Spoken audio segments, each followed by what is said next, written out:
میرے خیال میں تاریخ یا ہسٹری کے لیے سب سے ضروری چیز یہ ہے کہ وہ سورسز پر بیس ہو، حقائق پر بیس ہو۔ اگر کوئی یہ کہہ دے کہ ساورکر صاحب نے معافی نہیں مانگی، اور اگر مانگی بھی تو گاندھی جی کے کہنے پر، تو ایک تو پہلے ان کے معافی نامے اب تلک موجود ہیں ریکارڈز میں۔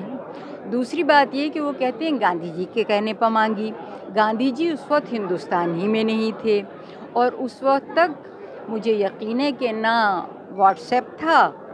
اور نہ ٹیلی فون تھا جو ان سے انہوں نے بات کر لی ہو۔ تو اس قسم کی حماقت کی باتیں جو لوگ کہتے رہتے ہیں، وہ اگر ہسٹری کے بارے میں نہ بولیں تو میرے خیال میں ہم سب ان کے بہت زیادہ تھینکفل، شکر گزار ہوں گے، بہت بہت انہیں دھنیہ واد کہیں گے۔ وہ سیاست میں ہیں، سیاست میں رہیں۔ یہ تو آج کل سب سے بڑا کام ہے جو ہو رہا ہے، یہی تو ایک کام ہے۔ آپ اگر صرف جو یو جی سی نے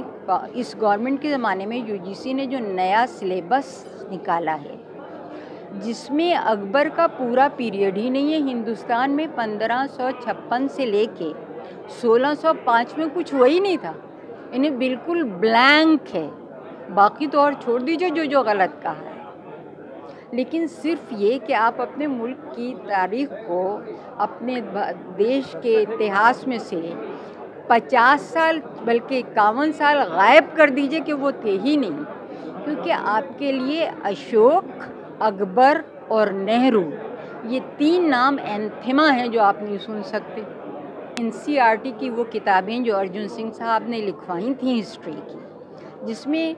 رامیلا اور بپن چندرا تک نے لکھی تھی، اسے رامیلا تھاپر جیسے لوگ اگر 5ویں اور 6ٹھے اور 8ویں کی کتابیں لکھنے پر راضی ہو جائیں، بپن صاحب اگر لکھیں، آر ایس شرما صاحب نے اینشنٹ انڈیا کی لکھی تھی، ان کتابوں کو تو آپ نے ہٹا دیا کورس سے۔ جو میرے خیال میں اگر آپ اس میں اینشنٹ انڈیا کے لیے 2 ایکسپرٹ کہہ سکتے ہیں تو رامیلا اور آر ایس شرما سے بڑا تو کوئی نہیں آپ بتا سکتے۔